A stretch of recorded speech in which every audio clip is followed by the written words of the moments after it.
Hello everyone, I am Egwero Prosper, an IT consultant.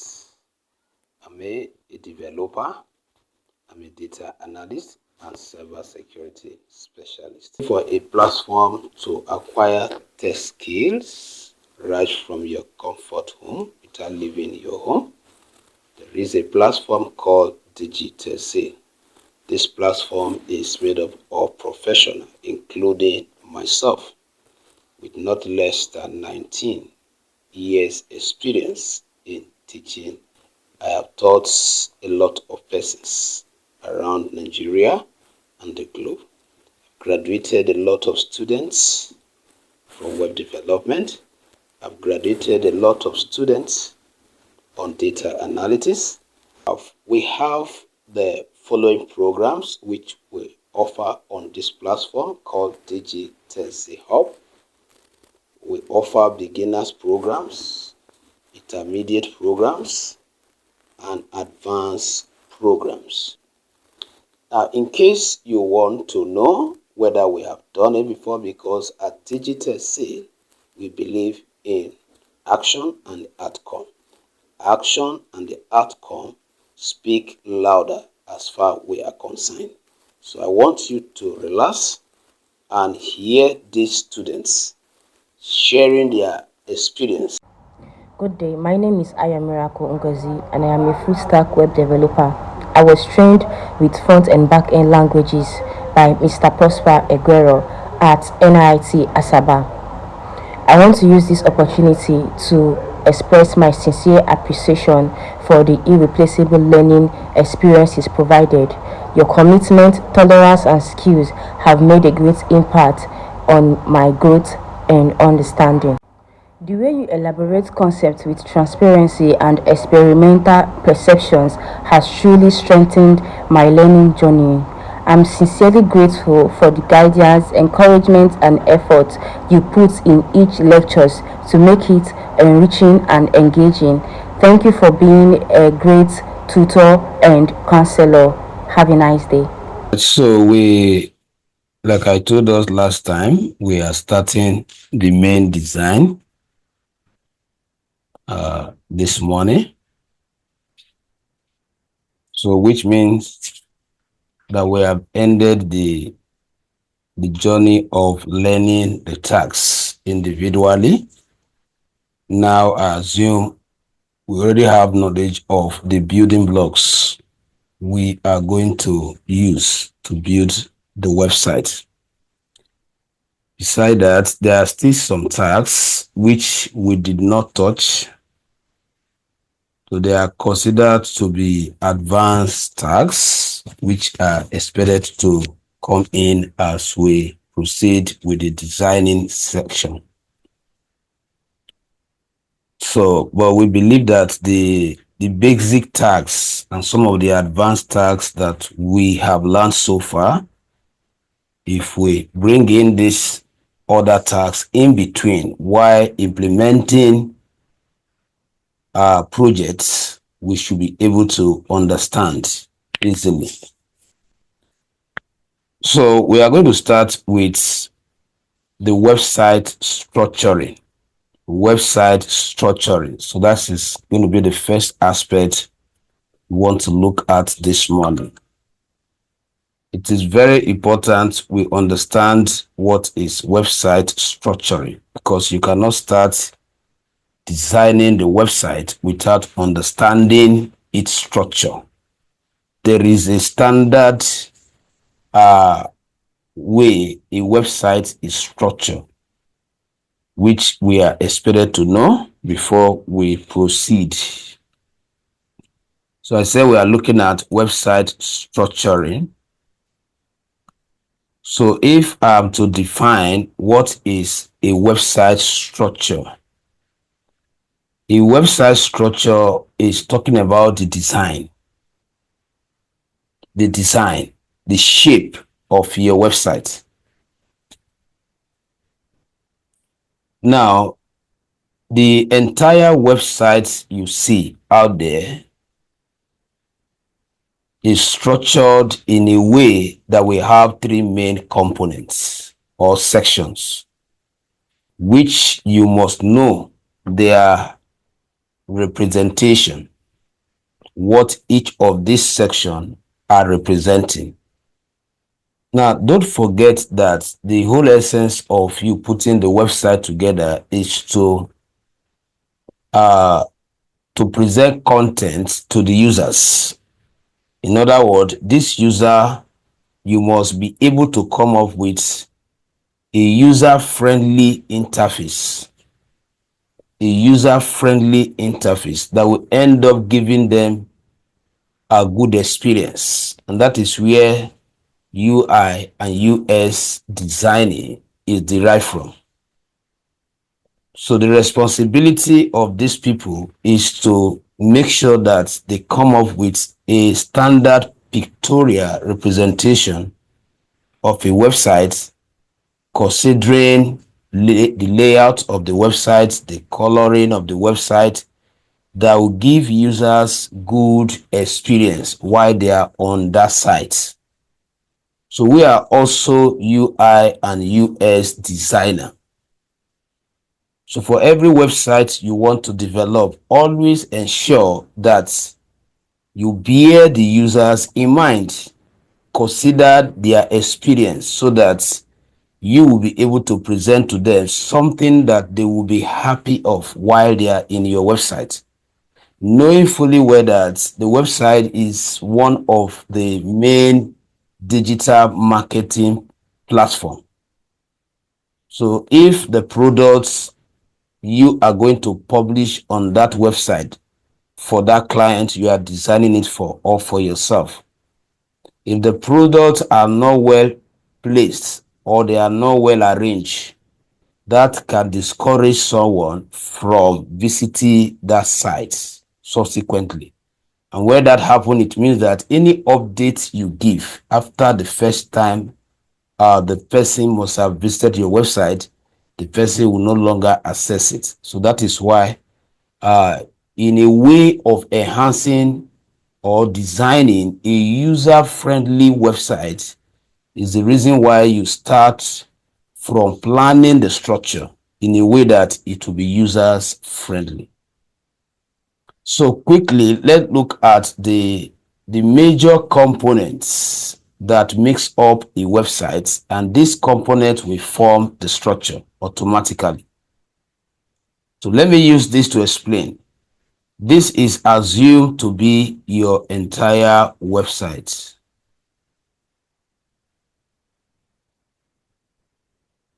So your website can either be vertical or horizontal. So let's take this as the first mat.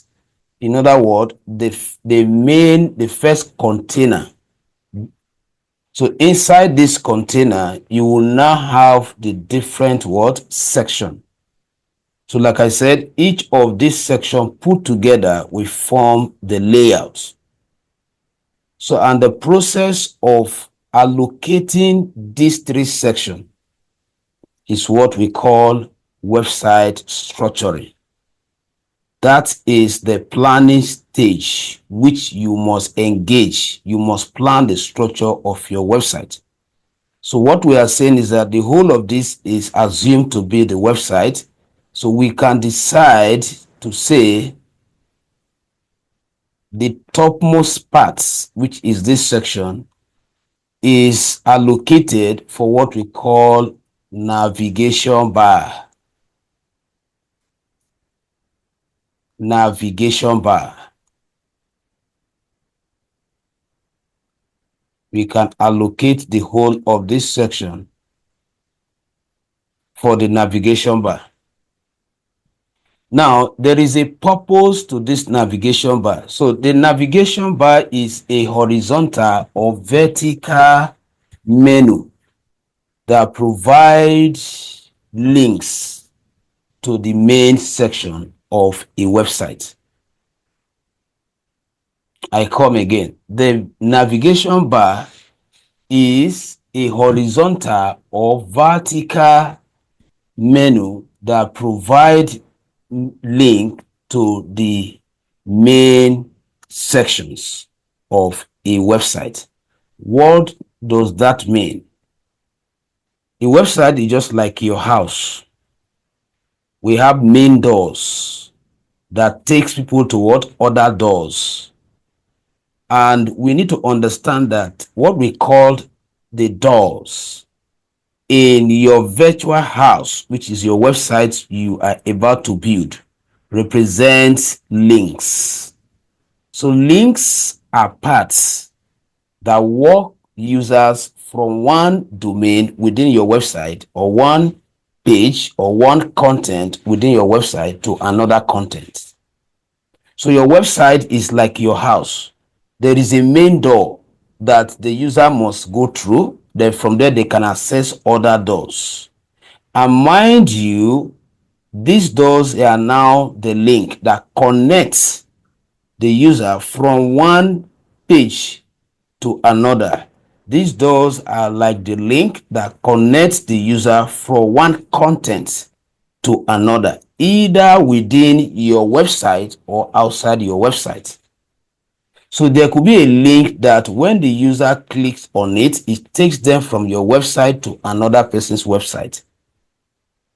You can have a website. If we collaborate, you are selling a different product and I am selling a different product, and I've already assessed and found out that there is a way the customer that visits your website for your product will need my product without distracting them from buying from you. So we can form alliance. That is just to enhance our website visibility. So which means that from my own website, I'm advertising you. For example, now Mr. Austin is into real estate management. So as a tech expert, I know that there is a whole lot of integration of real estate in tech. So I can decide to say, okay, Mr. Austin, let's work together. I have a website where I sell digital products. He has a website where he probably would trade on real estate, renting, buying of lands, and others. So I can add a link in Mr. Austin. Once both of us agree, I can add a link in his website such that the user can also patronize me from his website. And then I can also add a link from my website to advertise his own content. So that will improve your website visibility and enhance what we call Google SEO. So what I'm saying is that I can establish a link that will connect people from my website to Mr. Austin website. So link can connect users from internal content within the website or external content. From your website, you can create a YouTube page link such that somebody from your website will click on a link and then it takes them to what your another person's YouTube or your own very what YouTube page. So what we are saying is that we have navigation bar. The whole of this section is dedicated, is always placed at the top, is always at the topmost part of your website. That is the first section you design. So once I'm done with this, we will start the design of this navigation bar. So while I'm explaining this so that you know the importance of the navigation bar. The navigation bar is like a sub container inside the main container, the first shape I drew, that is responsible for holding the main link. And these links help the users to navigate from one content to another. Now, these are not the only link. That is why we are referring to them as main link. There could be other links in between your body section, but there should be some main link which you should always provide or present to the users that will take them to your main content. For example, from here, you should have your home. From the navigation bar, you should have your home. You have your home menu. You have your home menu. You should also have about us. should also have about us. You should also have services or contact us, depending on the type of website you are designing. So the purpose of the website will determine the kind of menus that will be in the navigation bar as one of the section of the website. What are we doing now? Web structuring. So we have been able to map out our navigation bar, which will constitute all the menus that will target or that will lead users to different what content within or different pages. So the purpose of the navigation bar, like I said, it helps users navigate the website, find what they are looking for. So is a must that every website you are developing, you make room for what? The navigation bar. Because it will help them. This is house that you build. You are the one that understand the terrain of that house. You are the one that know where toilet is. You are the one that know where your bedroom is. The user that is coming in for the first time is not aware of all this. The only thing they know for them to be able to access your website is your URL, which is the address, www. whatever. After clicking on it, once they land in your website, then you must provide a way of them navigating easily. Don't make it difficult. Structure it in a very simple manner that someone will not take 30 minutes to know where your product page is, where you publish the main content you are selling. Particularly the landing page, which is the home page, should be very simple and explanatory to every user, no matter their level of exposure. It's very important. The home page should not be crowded with content. It should be very simple, well colored, and well structured. That once somebody gets there, the person at a glance is able to what to capture what your service is all about. So the navigation bar should not be crowded with links. Just because I said, remember the emphasis, main links. So it's not all the link you are expected to publish here. At least it should not be more than 4 to 5 links. Every other one, you create a drop down. You create a drop down.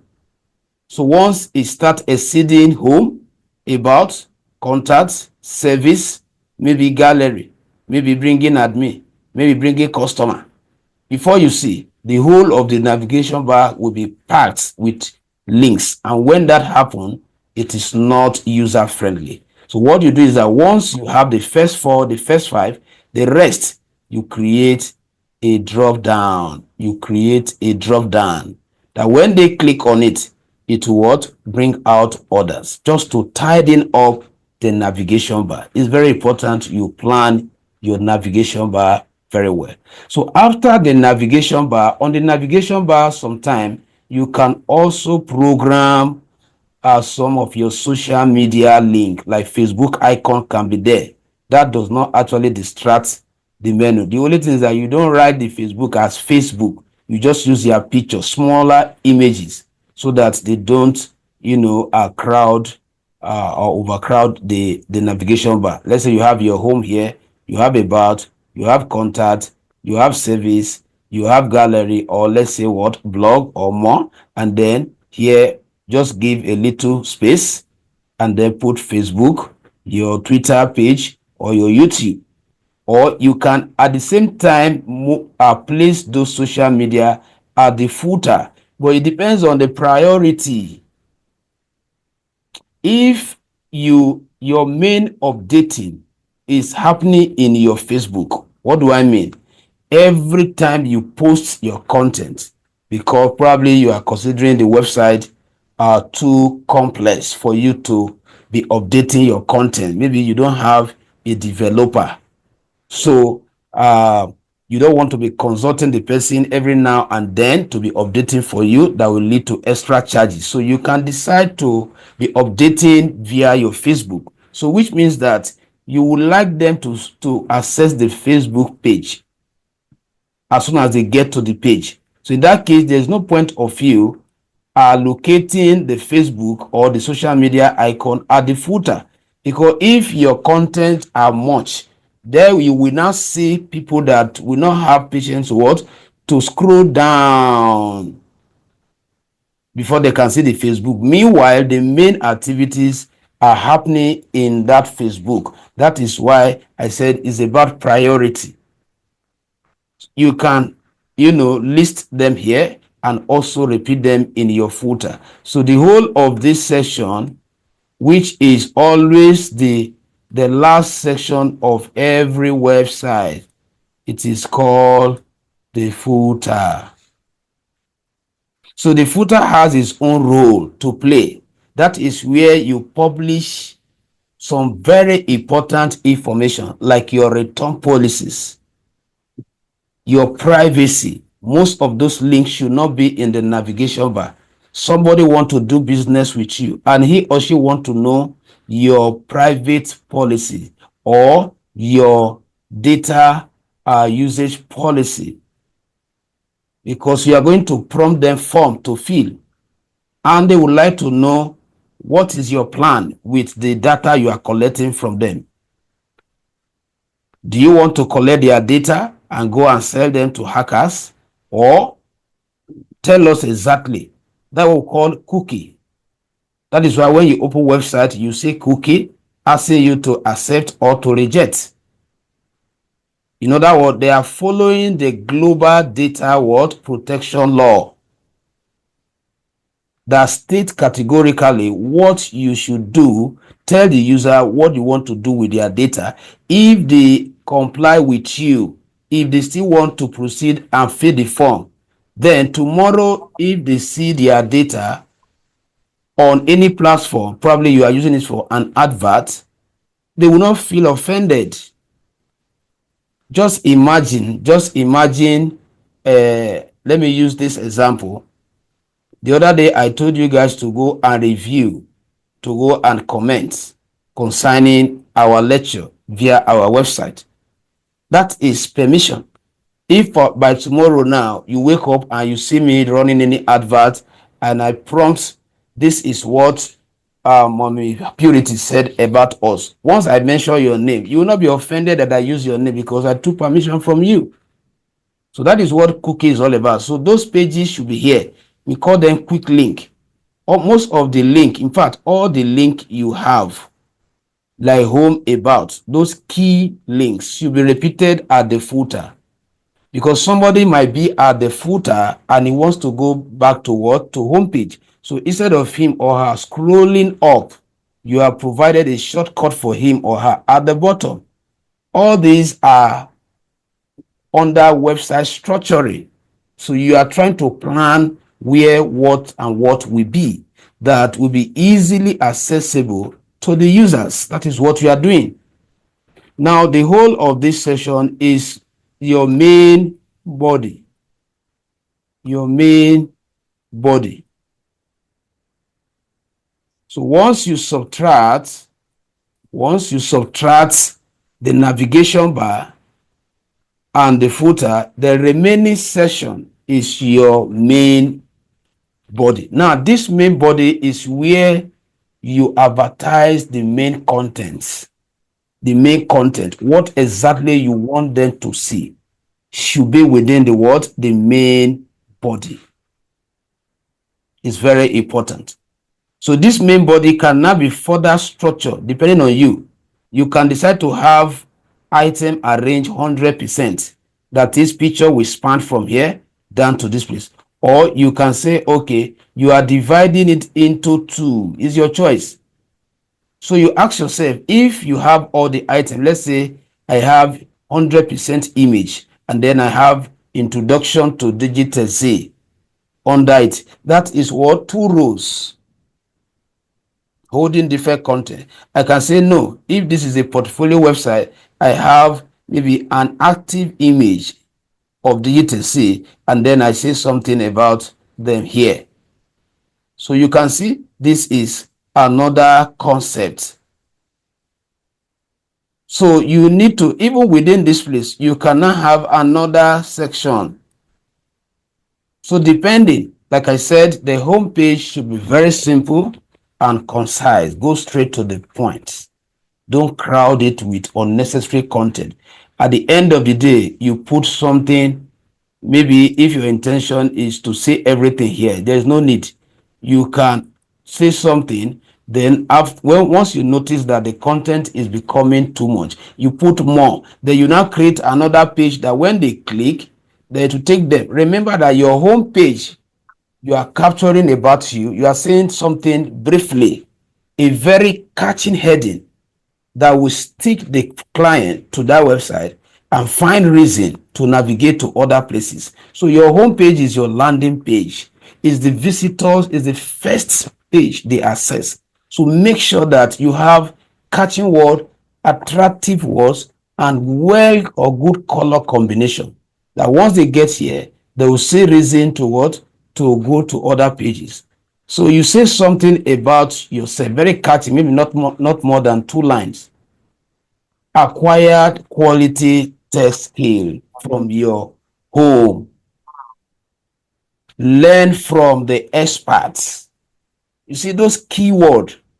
What we are going to be doing is that we are going to be adding uh, uh, generative AI prompting. It's part of what we are going to do. We are going to learn how we can use AI to suggest those catching words depending on the type of website. Once you tell AI the name of your website, your niche, AI will give you, if you want 100 keyword catching word, we provide you and then you use it. So you don't need to stress yourself asking the client to provide you all this catching word. Once you have an idea of the purpose of the website, the services they offer, is enough for you to consult your AI and know the right word that they will need. And I assure you that they will definitely what, like, because even if you ask them to provide it, there is no way their own can be that active like the one of AI. So these are the section of a website. I've explained them. So now we will now go to the aspect of designing the navigation bar. So today we are starting the journey of this section. The next class we will finish this, we enter this, and then follow by this. So we are going to design manually. Then after some time, we will now start bringing framework like Bootstrap to help us to design a more user-friendly website, responsive.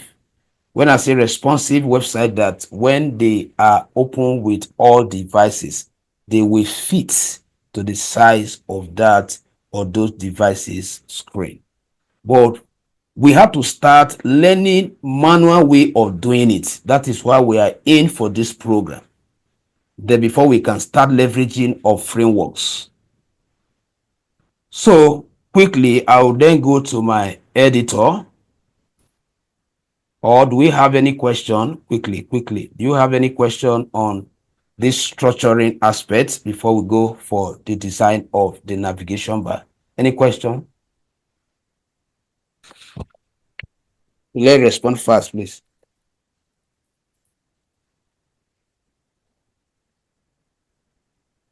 Do we I have? don't have question. Okay. All right. So if there's no question, so now let me quickly go to my editor. So I am starting afresh, the same way you should work. Forget about all those pages you have been using. You were using them to verify tags and CSS properties. So we are starting a new project. So which means that I am right clicking and then I'm creating a new folder.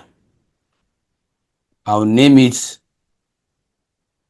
let's say what, read underscore web site. So as usual, you gather your resources, what you are going to use to build this website, the images, the logo, the contents, what you are going to publish in the homepage. The idea is for you to get them ready. So I will open this folder as usual, create another folder, as part of gathering my resources, and this folder will be used to hold all my images as usual. Then I will create another folder, and the plan is this folder called CSS is to hold all my styling code. Now, as I'm speaking all these terms now, you know them. Now, as we proceed, we are going to involve JavaScript once we are done implementing these first two languages we have learned, because we are expected to have created a demo website, a demo content, before we can attach JavaScript. That is the reason why you see that I'm not going to JavaScript yet, because we have not implemented the two languages, HTML and CSS. So once we have been able to use these two languages to create websites with all these pages content ready, then we can now say, okay, JavaScript, we want you to start adding some interactivity to all the content HTML and CSS have created and styled. So since this is going to be a real project, so I'm making room for JavaScript, but for now the folder will be dormant. Now, the next thing I will do, this is what I have for now. When I need image, I'll put image, but I don't think I will need image in my navigation bar. Even when I get to the aspect where I want to add a logo, I will sort it out. The logo is expected to also be in the navigation bar. But for now, so I'll go to my editor as usual.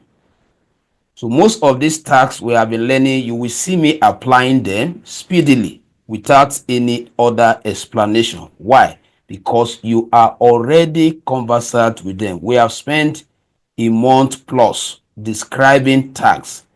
The only time you will see me breaking down a tag is if I'm introducing an advanced tag that we did not cover during learning tag. So if I want to use H1, I'm not going to be telling you the definition of H1 anymore. If I want to use paragraph tag, I'm not going to be defining them anymore because I have taken time to look at them. So as usual, I go to File and then I select Open Folder. So from here, remember I just created my project folder on desktop, so I have to search it out from desktop. So if I could remember the name, I will just type it here, which is what is the name now? Real underscore web. Don't know if it was completely typed as website. Let me see. Okay, so this is it. So I will just click and select. So the next thing I'm going to do once that file opens here is for me to create my first HTML file. Know why it's a bit slow this morning.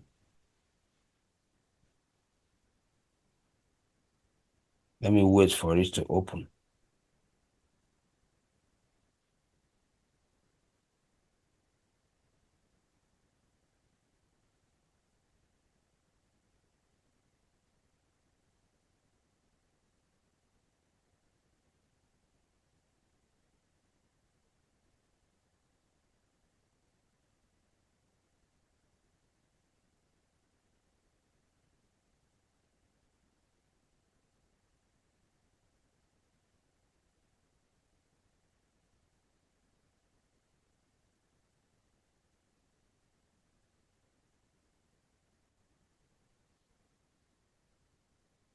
Open folder. Let me search gradually this time around. Real website.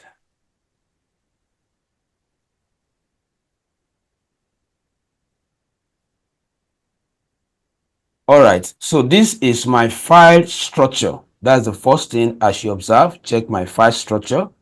So my file structure is real website is the main file. Under it, I have three different components, which I can expand and collapse. Now I am creating my HTML file, which is going to be the index page. When you are designing website, the very first page the user gets to you save it as index.html. But when we start applying the back end, it's going to change from index.html to index.php, because then we are going to implement it or run the entire website with PHP as the back end technology. So for now, let it be .html, and that file should not be wrapped inside any other folder. It should be inside the main folder. So if you look at this structure now, it means that currently we are in the read. So once I've ensured that, I'll click on my file and then write what? Index.html. So I'll click outside as usual and activate my first file, and then change the title, because this is a real website. So my title is simply going to be welcome to my, let's say, welcome to Digitech Zeal.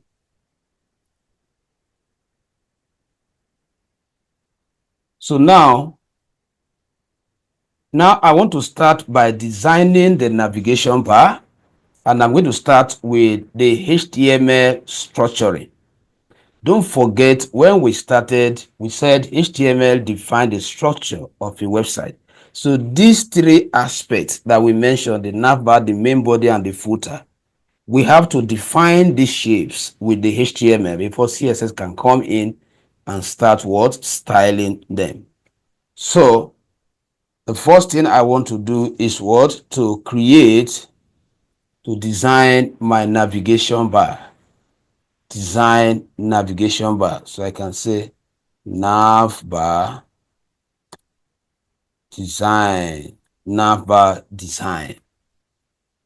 Now, the first thing is for you to have a container that is going to hold all those navigation links which you mentioned, that will help the users to navigate around your website. So you have to look for one of the container elements.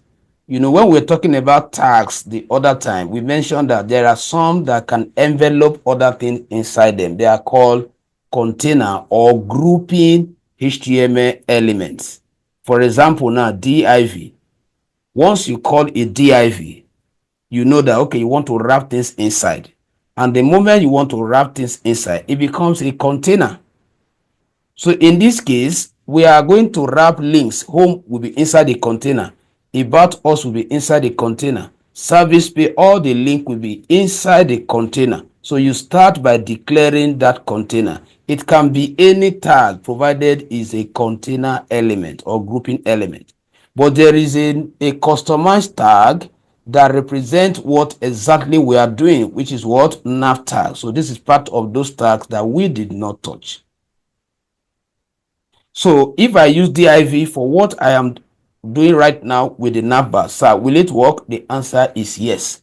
If I use section, will it work? The answer is also yes. But why using navbar? Because this one align the name, the purpose in which it was built is for this particular stuff we are doing, the navigation bar. That is why I'm using the one that is more descriptive to what I'm doing. That does not mean that I cannot use any other word container element. Now we talk about identification of element, where you plan to use one element multiple times.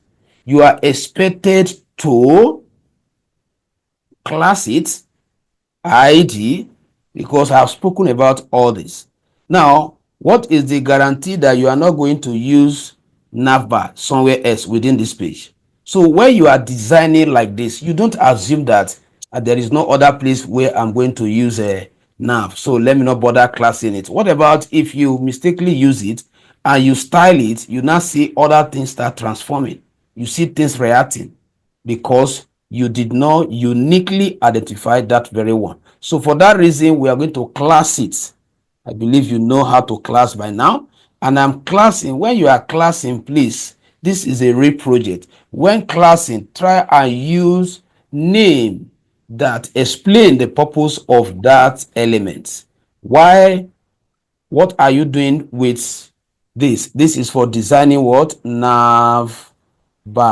You see the way I gave it that name. So that name will now help me to know, okay, this is the container that I'm using in the place of navigation bar, where I have all my link. Then I will have another sub div.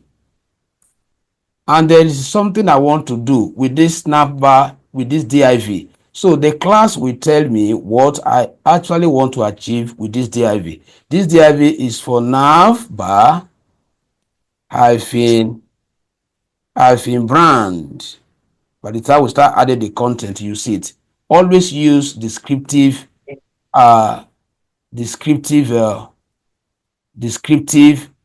class name that explain what that element is used for. Brand name. Now, inside this brand name, I want to have a clickable image, which is going to be my logo. When you visit most websites, you discover that what their logo is a link. When you click on the logo will take you to one of their important page. It could be their service page. So when I say, well, this div is for the brand, because the logo represents you. The logo represents your brand. So, but I want to be a clickable item. That's the reason why I nested what? Anchor tag, because I want them to click on it and then takes them to somewhere. So for now, if I want them to click on the logo, then the logo should take them to contact page. So there is a page we are going to create later, which is called what? Contact. And the URL of that page will be what? Contact.html. So I've already supplied the destination where it will take them to when they mistakenly click on the logo. If you don't know the destination yet, at the time you are designing, just put hash inside. That hash, it means that when they click, it will not tell them page not found, pending on when you make available the destination. Because if you don't put anything here, when they click, it will be telling them page not found. So when they click the way it is, it will stay in that same page. It will go nowhere.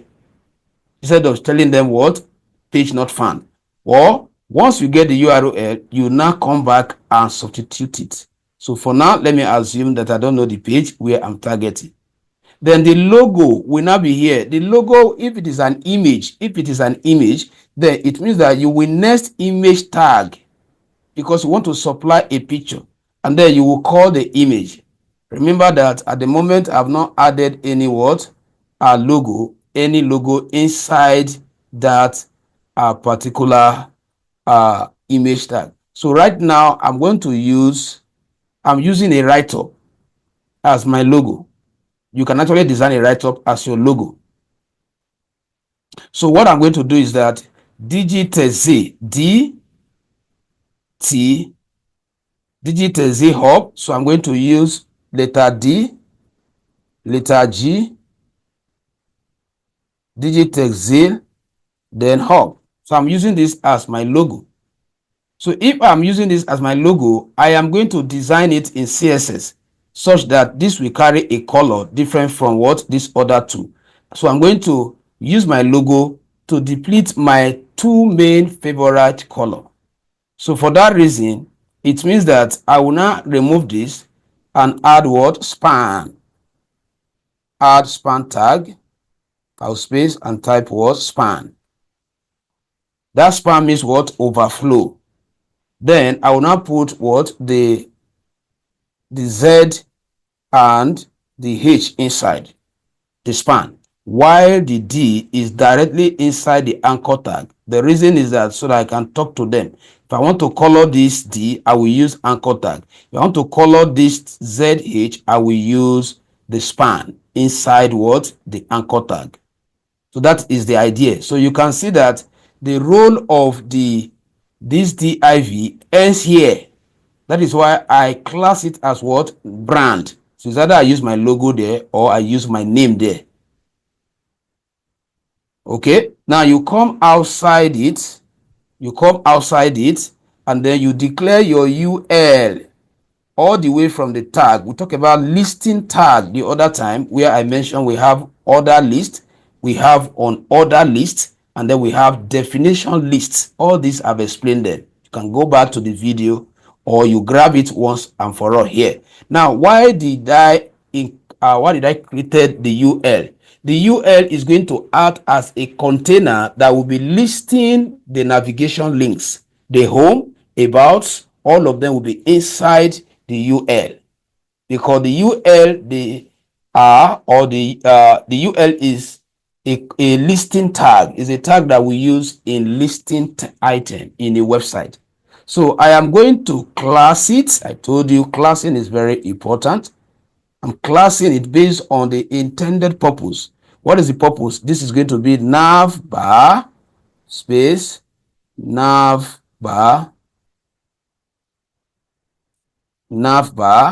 menu. So you can see it's part of the structure. You have a unique way of classing your elements. Every element should have a name that describes what is being used for. It will help you. So inside this, remember when we were taught list, for you to mention the item home, you have to use what? Li tag to call each and every one of them. So this Li, you will not wrap A inside it, because those items are not going to just be mentioned. They are going to be clickable items. Somebody will click on home and then to take them to somewhere else. Somebody will click on about us. So that is why we are wrapping anchor tag inside the Li. So we now specify the destination. This one is for index page. So when they click, is the same, the first page, which is what? Index.html. Then you go to the description section so that they can see something to click. Because if I go to the front end now, they are not going to see anything. But I have mentioned it because I have not supplied what? The content. So what I'm going to do, I will come in here and write what? Home. And write home. Though you name it index, but the name should not be index. That is not the best practice. This is the landing page. And I told us before I started that what? The first page the user access after entering your URL in a browser is called the landing page. It's called the impression page. Let me use that word. The page you use in getting their attention. So you must design it to impress them. It's very important. So what I'm going to do here is to copy the whole of this and then paste. Enter again and paste, enter and paste, just to save my time. So the only thing I will do now, will start changing here.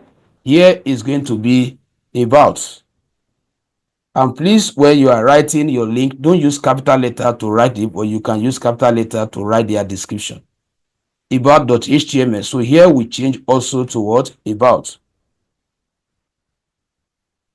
Then here is contacts. Then here we also change to what? Contacts.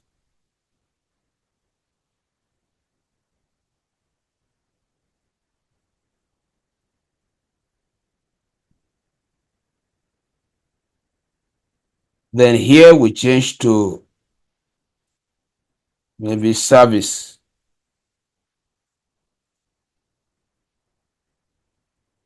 Let me not put S. Well, I can put the S here. Services. Then I can paste one more time. I told you that your navbar should not exceed 1, 2, 3, 4, 5. Every other one, you will wrap them. So it's going to be another class, because we'll be learning different tag, different navbar. This one is just the first one you are supposed to learn. Then the next one will now create the one navbar that will have a drop down so that you can master the process. So the next one will be, this one should be my gallery.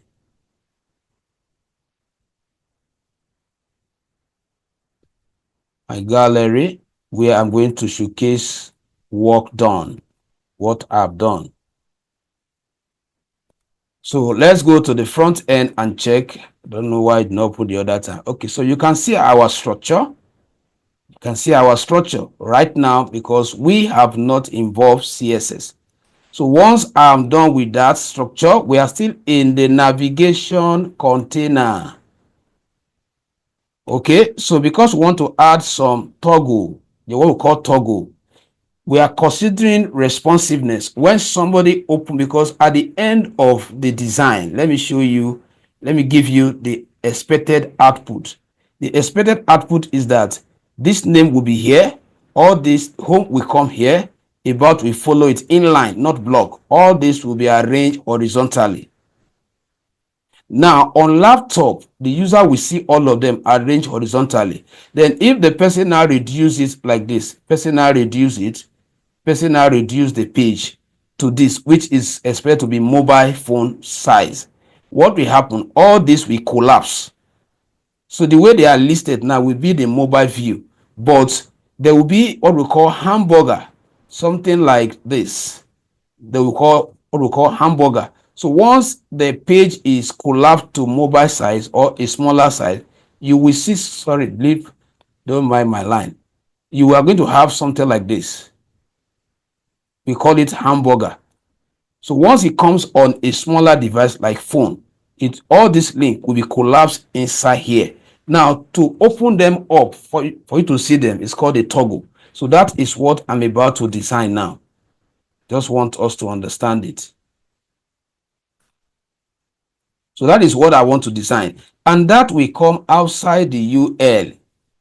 So I will create another div as a container, and then I will class it based on its purpose. What do I want to do with it? Should be the class, in order to remind you. So this is going to be navbar toggle. That is to toggle around the pages. Then inside it, those three lines that I show you now, we will achieve them with span, 3 span, empty one, don't put anything inside. So we are going to create them with the line copy, then I'll paste them 3 times, so these those 3 lines I show you will be represented with this. So with this, we are through with the definition of the HTML section. We are through with this. Any question, please? Any question? No question, sir. And your voice is sounding as if you have been sleeping since. I just want to follow up because this particular class is very, very important. Purity, hope you are also following. Yes, sir. Okay, so this is for the HTML section. This is for the HTML section. So I'm giving us 10 minutes to try and see if you can take the shot on the screen, because I'm going to switch to my other laptop and continue. So before that 10 minutes time, you will have replicated what I've done. Then we will just proceed with the CSS aspect. So once I resume, I'm going to continue with the CSS. We start styling this element to make them look presentable to the users. So take the code now, because I'll switch like I just said to the now.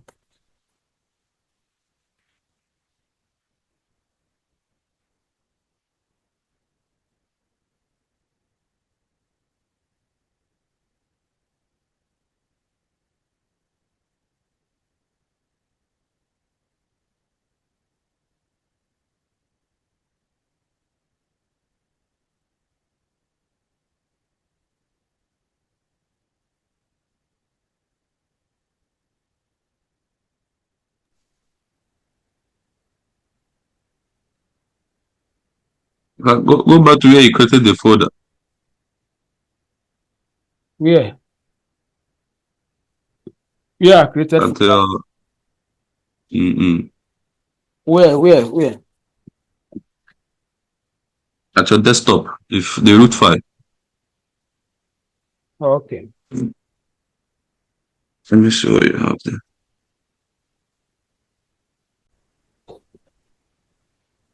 Please, can we proceed? You can continue later.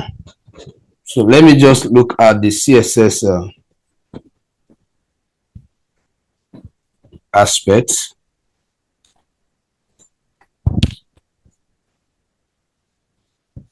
Are you with me? Yes, sir.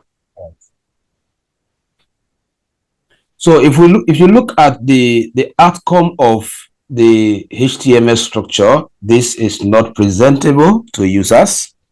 This is not users friendly, like I emphasized on the other time. So whatever you are doing, you need to consider how the users feels. It's very important. Sorry, I wasn't sharing my screen. I hope you can see it now. Okay, so we want to make this content more presentable to our users. So for that reason, we have to enhance it, we have to fine-tune it. Now, for us to do that, we have to create a CSS file. That was the reason why we created this folder. So I'll go in here and select new file. Then I will name it according to the page that I want to use this code to format, which is the index.html. So I'll still name it index.css. So which means that this particular CSS file is responsible for styling all the HTML structure or elements in this index file. So now, since you are working with an external CSS, as usual, we need to link them together. So I'll go to my HTML file, then go to the head section and type what? Link. Go to the head section and type link, and then reference your CSS page by adding the slash, and that automatically pulls out all your directories. So from here, you navigate to where you want to access the content from, which is here. So with this, I have linked this page to this page. So whatever, once I select an element here in my CSS file, there should be communication. So I'll now go to my CSS. The first thing I'm going to do before I go to my CSS, please take note of this. It's very important. Whenever you want to start styling your element, that was the reason why you use this class, this unique class name, in order to enhance your styling process. And to start your styling, I may start with this, but you can decide to start with anyone you wish to start with. But the standard order is that you know your layout, you know the first container, the one inside the first container. If you start talking to them like that, it will be easier for you, because the reason is this: you could be talking to a sub element, for example, now this anchor tag, expecting it to behave in a certain way, but because you have not spoken to the parent element that will determine the privileges of that element, you will notice that what the CSS might not be giving you your desired result. That is why most time, get the container in place, and then before you talk to the what, to the child element. So that is why I want to follow that same order. So I'm going to start by selecting this first navbar with its own class name, not with the tag name nav. Because if I use the class name nav, if there's any other place where I use nav tag, it will also be styled. So for me to be able to talk to this one uniquely, I have to rely on the what? The class name. So what I will simply do is to copy that class name and then go to my CSS file, since they are connected, and then learn to use comments when you are styling. Learn to use comment to explain what you are doing at each level. I've spoken about that before. So what we are doing right now is what? Styling the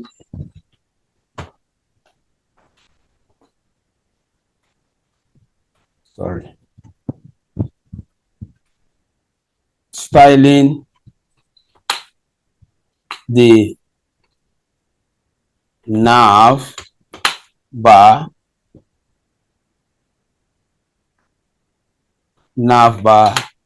main container. So that will help you any other time to understand what you did at each level. Now, remember when we were learning tag, I told us that anytime you want to reference class element, in other words, you want to select out of all this, we are picking. Anytime you want to select a class element, it must start with period, which means what? Dot.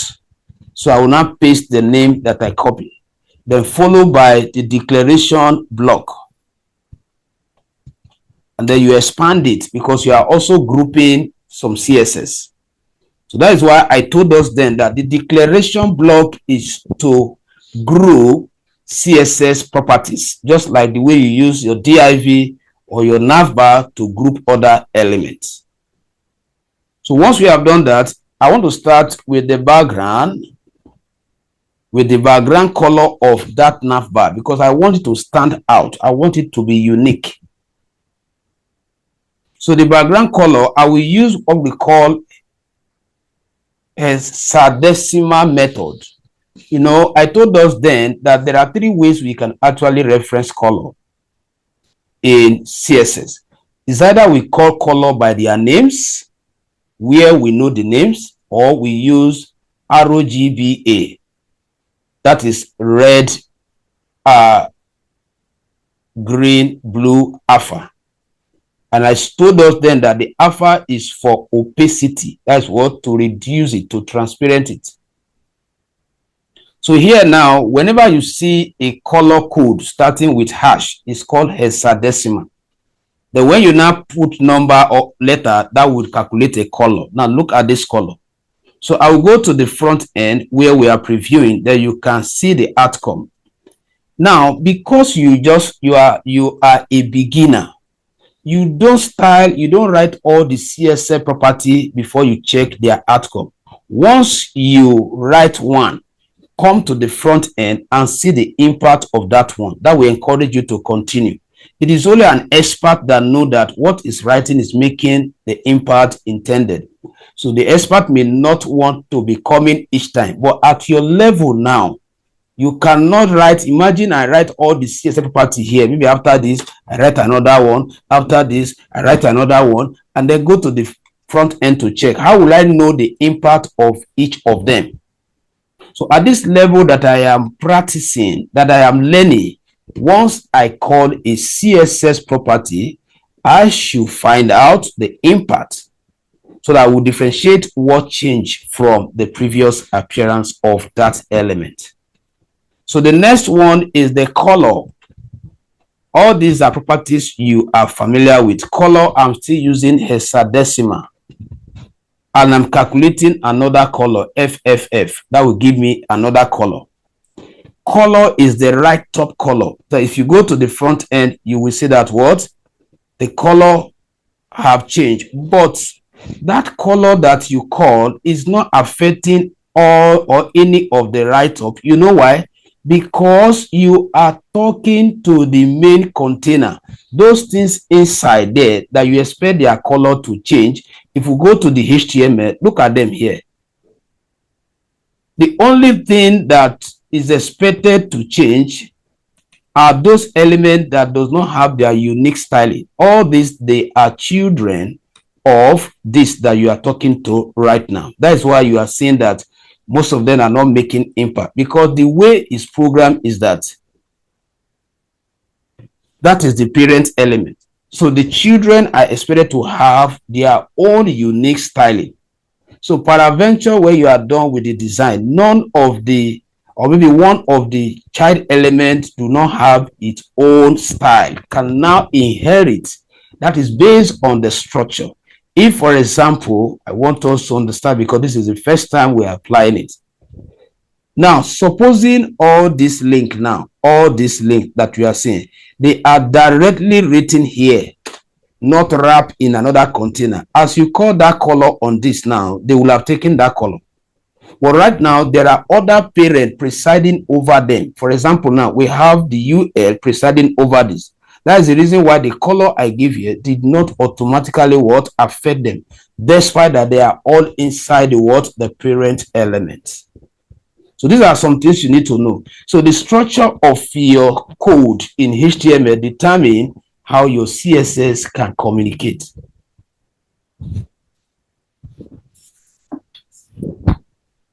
Just give me a second.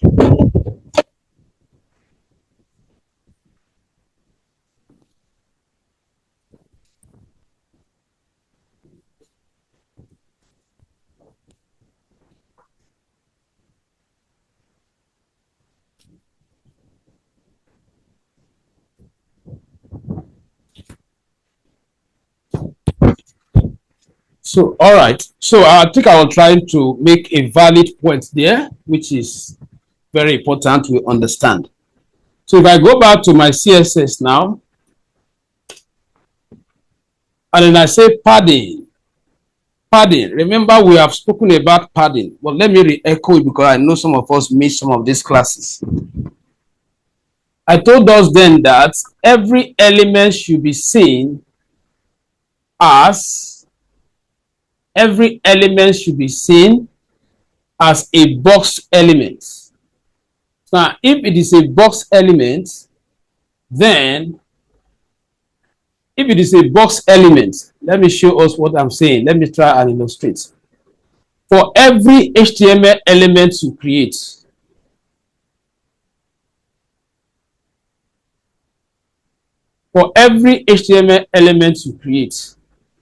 you should always know that it's wrapped inside a box. Please don't forget that. Which means that when you declare H1 or P tag, that tag is in a box until you specify the border.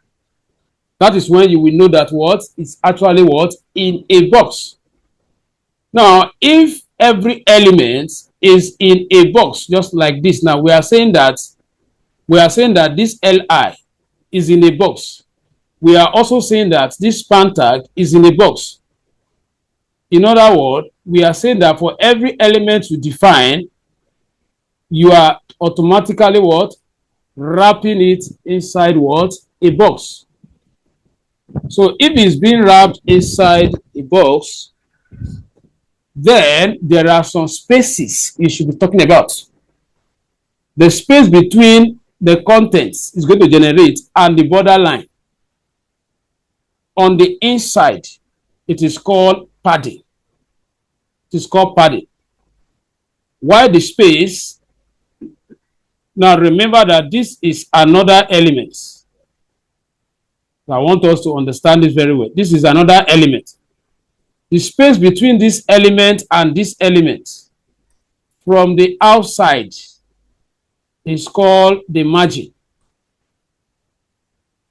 It's called the margin. Then the space between the content is going to generate like this gallery. Between this span to this, from the inside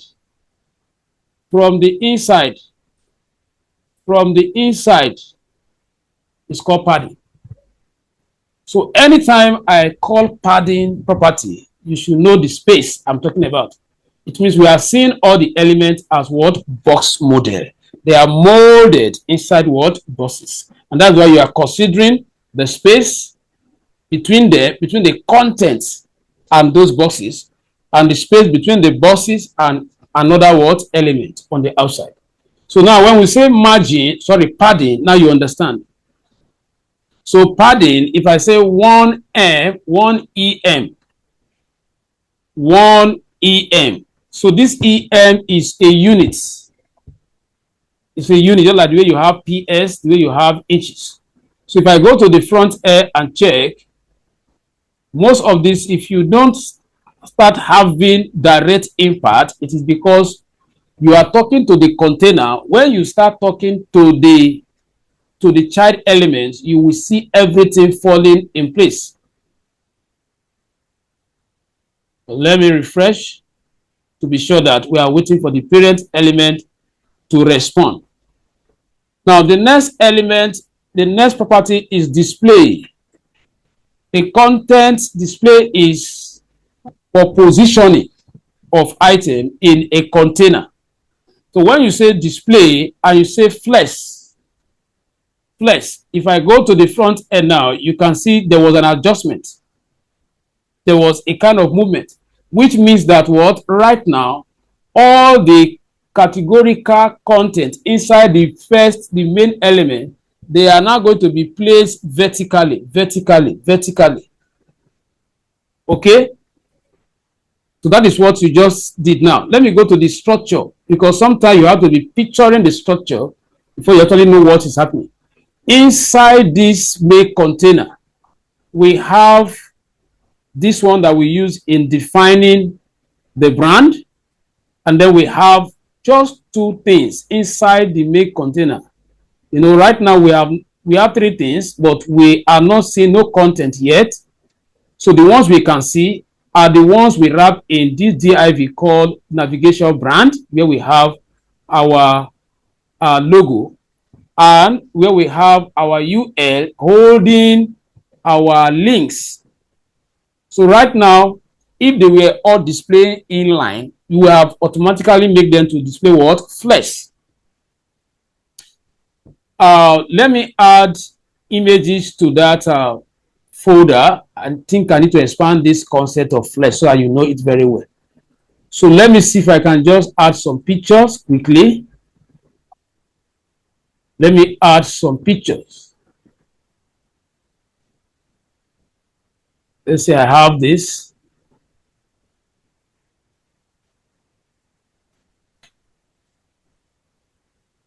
Because most of these CSS property, once I've explained them in this first project, except I'm introducing new one, I will assume you already know their function.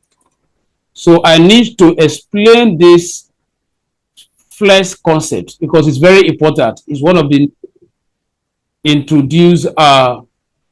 Somebody was time out before. Who was not in before? Okay, Flourish just joined. Okay. Good morning, sir. Good morning, everyone. So now I'm trying to explain the concept of that flesh because it's very important to understand it. So let me go back to my structure. So temporarily, I just want to do something here outside this, just for you to understand the concept of the flesh. Let's assume that I have a div here, and inside this div, let me class it, and we just want to use it to check something. So let me give it class check. Now I have these two images inside it. The first one, come here, I'll pick this one. The second one, img, call it. Now, if I go to the front end now to check the view, let me run again.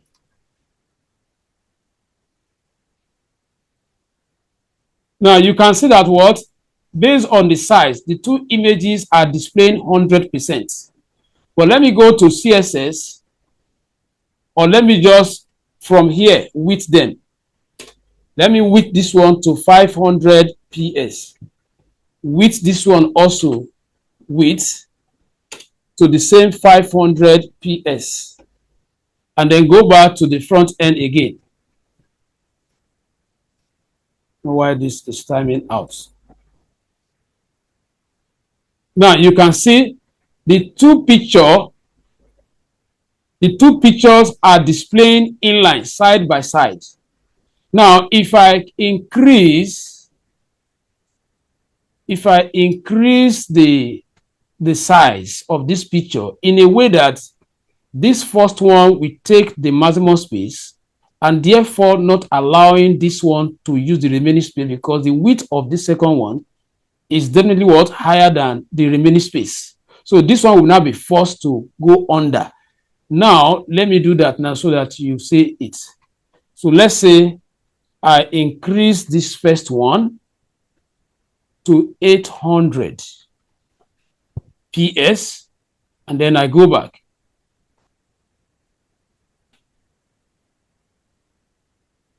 So there's still space there. Let me increase it to, let's say what, 900. I just want to ensure that there's no space for this one to occupy again. Now, since this one has taken most of the space, and this one ordinarily will have been here, but because it finds out that there's no space that can accommodate it, so it's now forced to display in a block. Block means what? Each of them are taking what? Fresh line. Now, if I still want them to be placed by side, these are two elements in one container. So what I'm going to do, just to explain the concept of that flex, is to use the class name of the main container, which is check. Take it here. Then go to my CSS. Next time I have inline elements and I want them to display side by side, like vertical, I can use this flex concept. But when you are applying it, it is the main element that you apply it on, which means we are saying that what? All those content under you should display what? Vertically. So that is why I am not applying it to those images. Instead, I'm applying it to the what? To the container element. So I will now say what? Display. I can say display block, which is the old way of doing what we are doing now with what? Flex. So if block could not do it in some cases, you fall back to what? Flex. So if I click here now and I go back, you see what happened. Despite that, the space is not enough. It forces it to be placed by side. Ordinarily, that space, that is why I have to go through that manual method. Initially, that space was not enough because there is that command, that particular element still have the privilege of choosing where it should be. But the moment you assign the flex, you have constrained. That element does not have choice. It must find a way of squeezing itself to be placed by side with the previous element. That is what has just happened. So now you can now link it to when I apply it here. So what happened here is that this div that generated this anchor tag that created this and the ul that generated all this, both of them are inside the first navbar.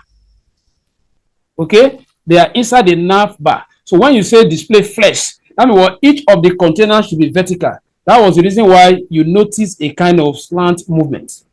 So I just use this to explain the concept because I don't need this. So I will just quickly go there. But I want to find out if it's clear first before I wipe them off.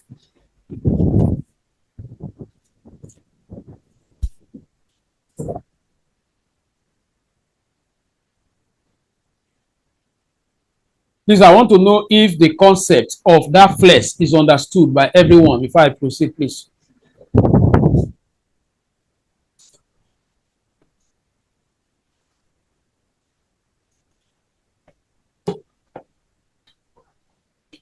Are you guys even hearing me at all?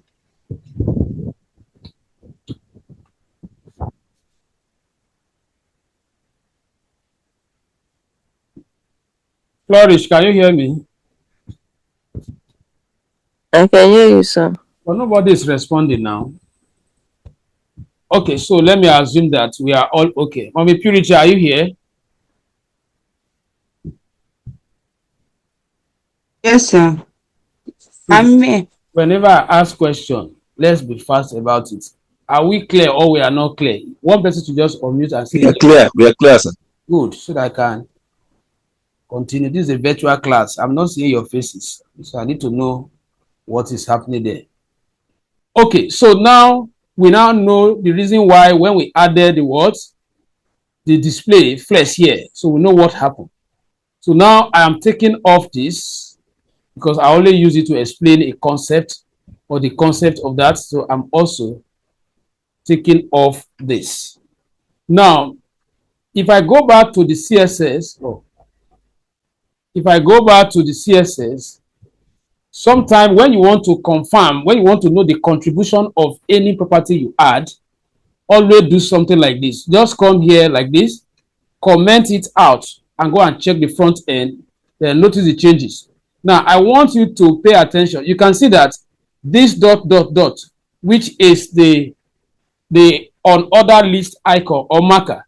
You can see that if you rule a straight line here now, this is, if you rule a straight line here, the line will touch this list item, which means that what, they are not flex. If they are flex, it will shift. And this what, this one will use the whole of that vertical space, and this one will use its own word section. Now, if I go back to my code now and remove the comments and then go back to the front end, you can see that if you rule a line now, it's no longer what, touching it. So I believe with that, you now know that something actually happened when we added what, the flex. So we are still styling because you stop styling once you get to the point whereby everything is looking presentable to the user. If not, you keep styling. There is no final full stop where you are to stop. You are to stop based on how you are impressed. Okay, for me, this is good. This is manageable. So you can call someone else and say, please check this. Is it okay? Sometimes it's good. You ask other view. It's very important. Don't just say because it's fine to you, you think that it will be fine or good to others.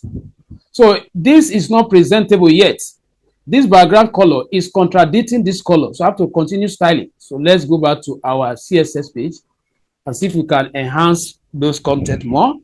So I will now add justify content. Justify is position. If you have done Microsoft Word, you know what by what justify, like alignment, like center left. So justify, we want space in between. So I will say what? Space in between. Space in between. So if you go back now and check, what did you notice? You see that what? You have created space in between. The idea is this. At the end of the day, this home will come here, about will come here. There will be reasonable distance between where you have the name of your brand and where you have the list of the menus. That's why you said there should be space first. So now you know what that did. The next one is align item. Align item. Now you have to be careful where you are using this thing. You cannot say align item where you are not talking to a container.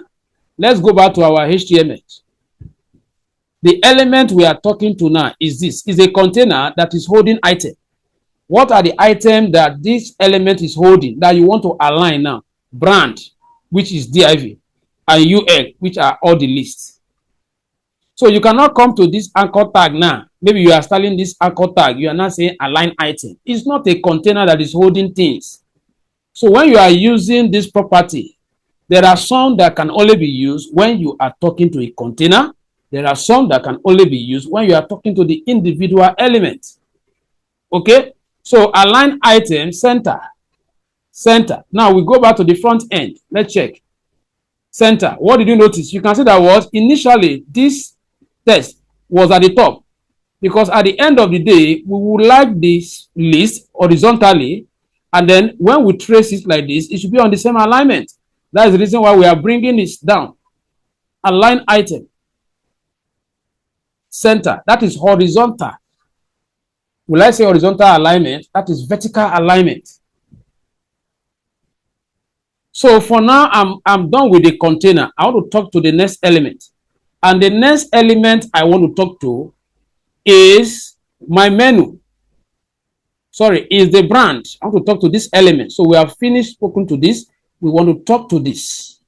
So I will copy this. Remember, this one is directly the brand. So I will copy it. And then go to my CSS as well. So what will I do? Use comment. What are you doing now? Styling div with a class name.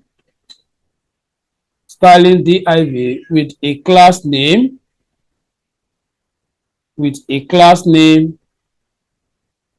This.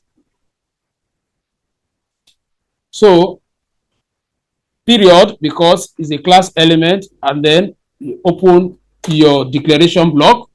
What do I want here? Font size. The font size, I want to enhance the font size because that is a brand. The font size should be 1.5 EM. This is another unit instead of pixel. I'm using because while I was teaching us the tag mastering, I was using pixel. So you know that when you see a code with this, you know that is a unit. Now, if you go to the front end and check, you can see that what you enhance it. It's now bigger. It's now bigger. But you know what? There is something we did. I want this D. Okay, let me complete it first. So the next one is font weight. I want it to be thicker. Font weight. Font weight. I will say what? Bold or bolder. If it's not bold, based on the handwriting you are using, you can use what? Bolder. So let's check. You can see that what is bolder. Now, the next thing I want to achieve is, I told us that I want to change the color of the D and the TH to be different. That was the reason why I defined my structure this way. Look at this span that I added here. So that I'll be able to color the ZH different from what? D. Now, remember, there's another place where you use span. So therefore, you quickly rush and go and class it. If not, whatever you do there now will affect other. So this one, I will just say what? Logo. I will just say logo.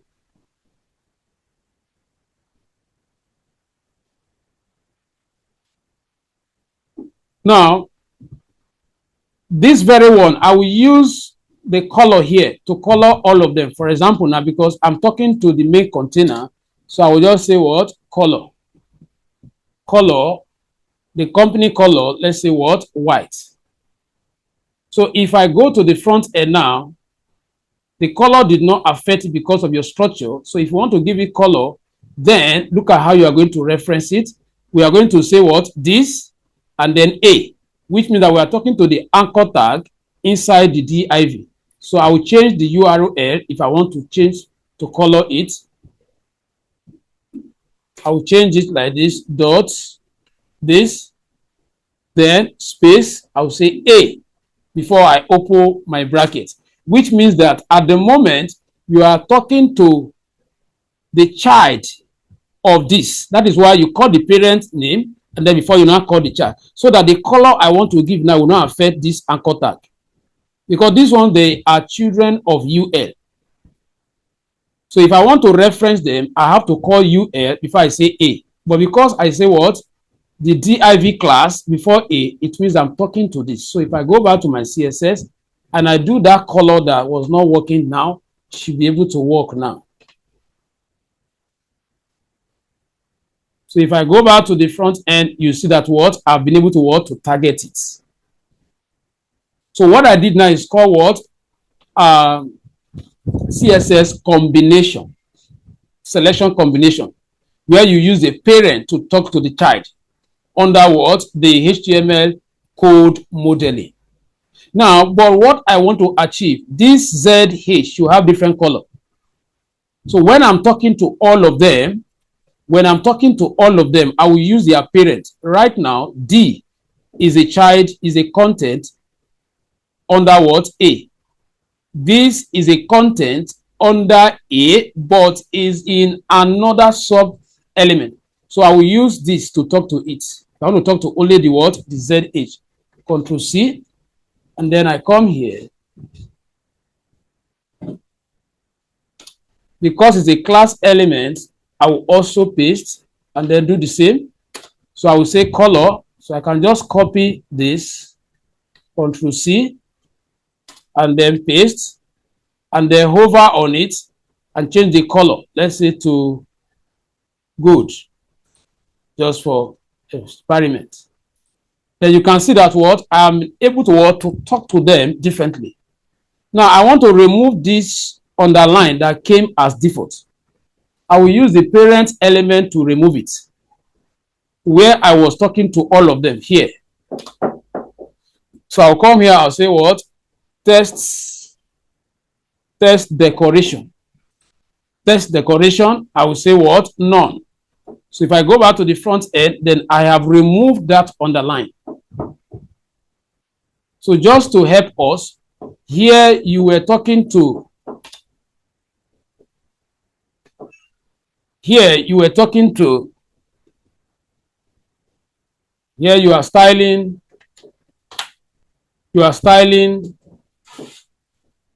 the anchor tag in div with a class name nav, with a class name navbar hyphen brand.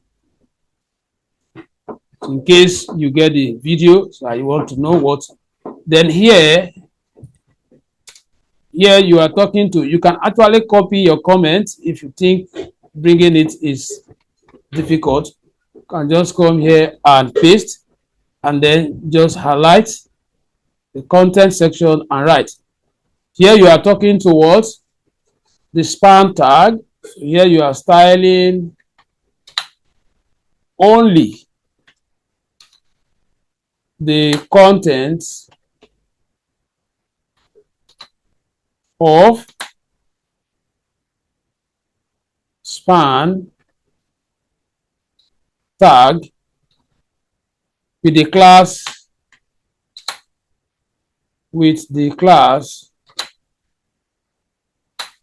name as logo. So if you go to your front end now, you can see that gradually your website is becoming, interesting. So the user interface is becoming interesting. So now we will not talk to this. We'll talk to this now to have a proper presentation. So here I will use my comment to say, here I am talking to styling the UL lists items. Okay, now the next thing, remember that you class them navbar -menu. So I'll copy that. Why I always copy, so that I will not have typographical error. Because once you spell it wrongly now, you will notice that words will not be communicating like Mr. Austin experienced the other time. That is why you go and copy the class, so everything will look the same. So here, what do I want to achieve? One, the first thing I want to do, it is too childish for you to have this dot beside this. So I want to eliminate them. I have to remove them. So to remove them, I should know what is responsible for this. And when I was teaching us the tag, I explained the property on other styling. Remember that other attribute, we use type 1, A, B, sorry, Roman number. That is I. But when we were styling on other lists, I said you have to do that in CSS using a property called list style. Do you still remember this?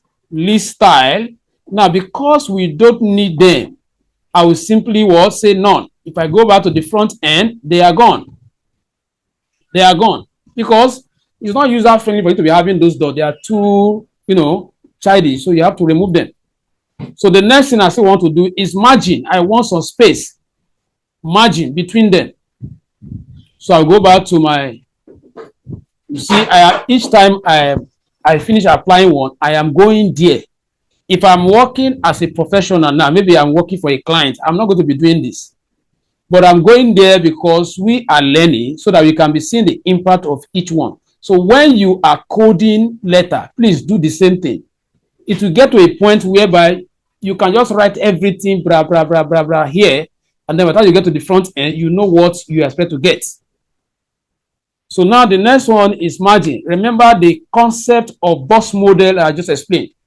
When I say 0, it means that I am saying what? There shouldn't be space between them. I want them to be closer. So I've removed 0. If there was any margin before, I have just said what? There shouldn't. And you can see that what? It reduces the width, the height of this, because those lists were a kind of what? Factored now. Or fact. Now the next one is, if you put like 10, it will expand it. So in case, in your own case, you need some space, so you know what to do.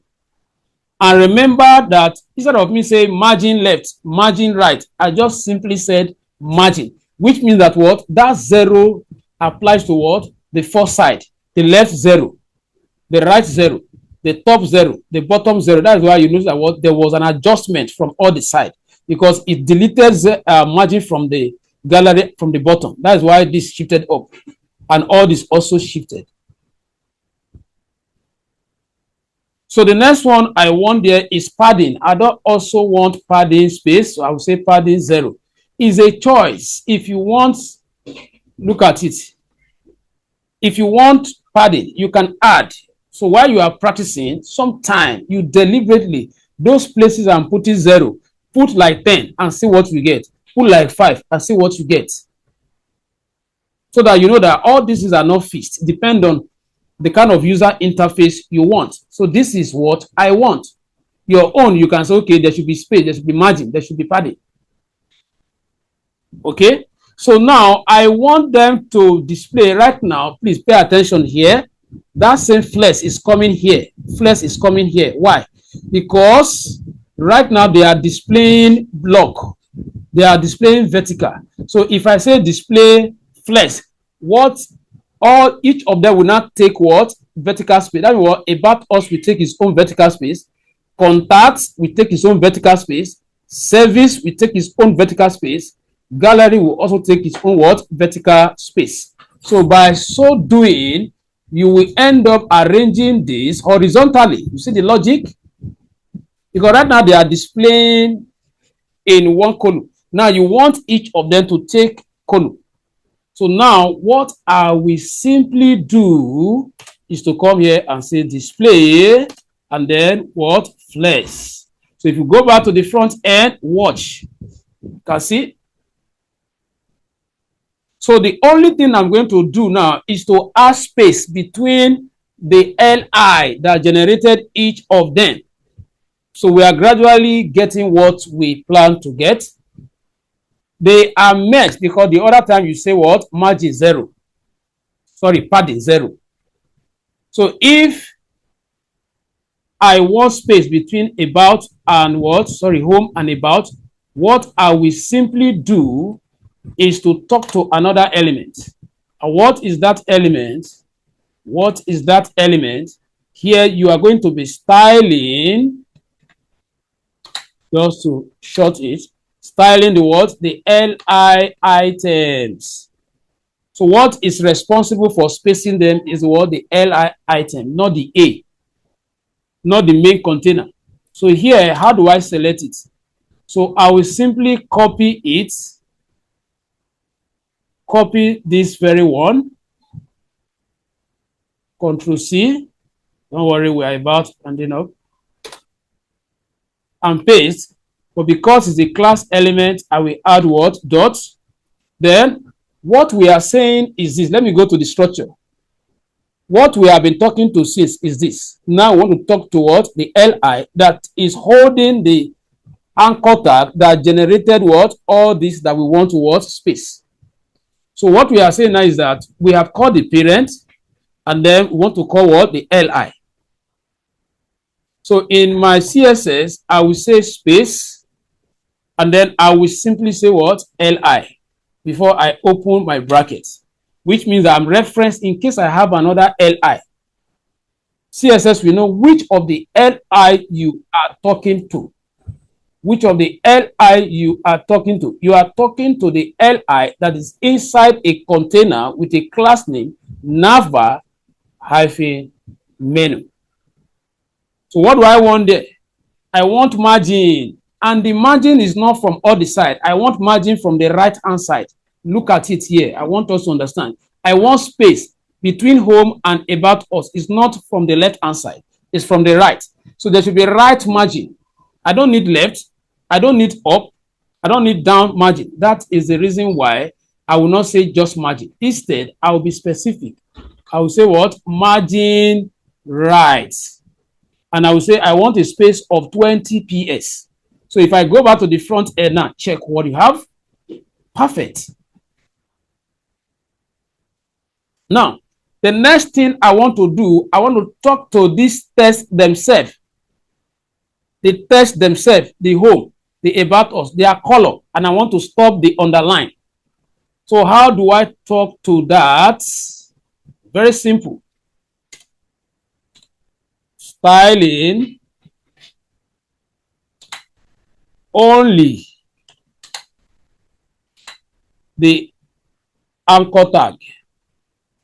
Styling only the anchor tag. Now let's go back to the HTML structure, because I want us to really get this, because subsequently, before the next navbar, I want to see that we know how to model HTML elements where you are in CSS. That's what I'm doing now. Now look at it now. Now you want to talk to the A. Now you have to reference the container, then reference the LI before the A, just like what we did right now. We reference the container and then we access LI. Now we have to access A. We have to start from referencing the main one, the LI and A, which means that our syntax will be this.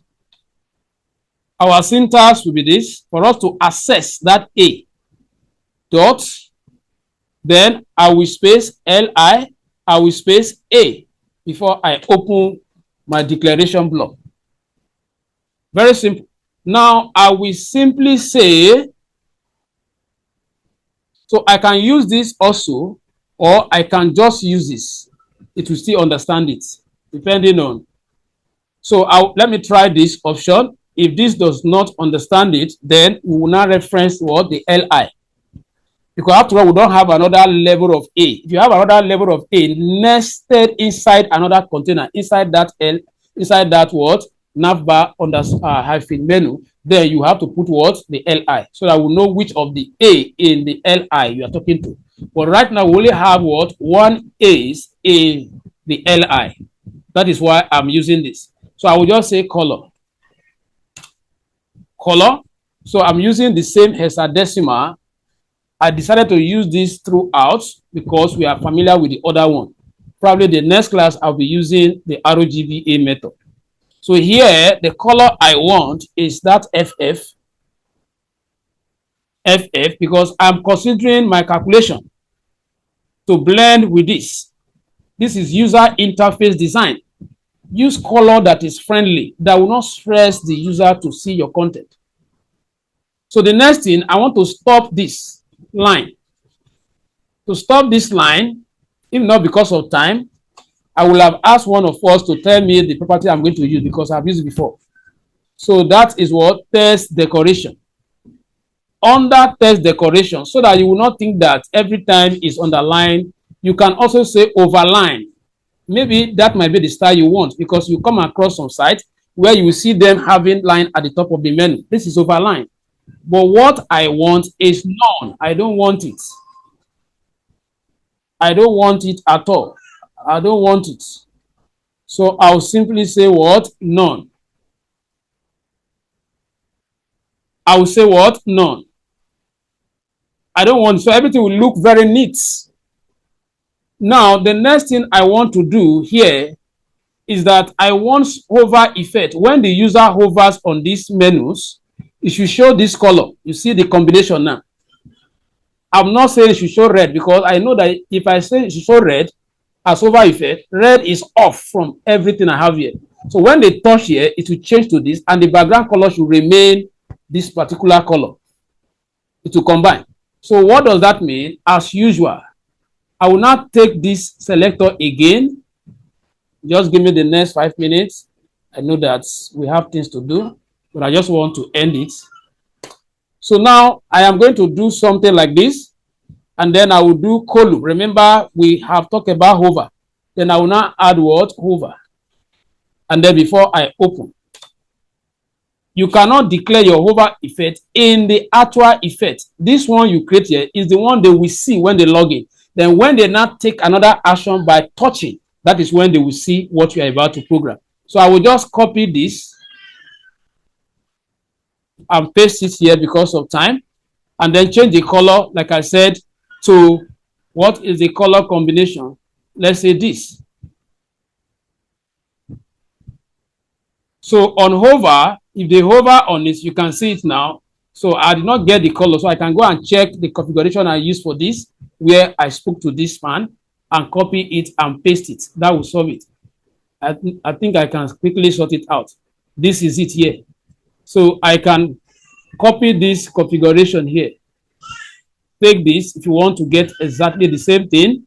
So just come to your hover effect here, then hover, and then pick.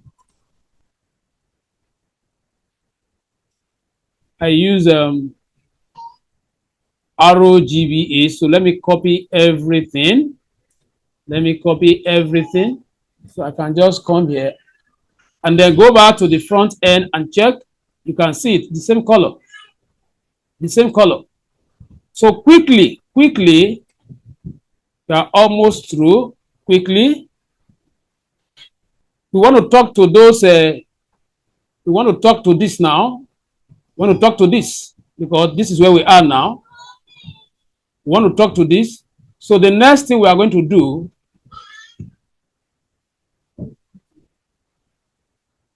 is to talk to those elements. So how are we going to reference them?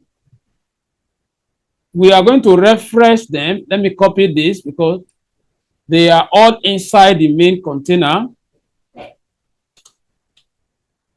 Not this. They are inside. Remember the class name. In fact, we class them. I know we class the container. Let's go and check. Yes, we class the container that is holding them. So let's take it. Control C, and then because of time, trying to save our time, don't want to bother with the comments. So Control C, then we add the span tag. We add the span tag. We add the span what? Tag, so that we know which of the elements we are talking to. So I will say display block. That is a kind of an alternative to this. Then width.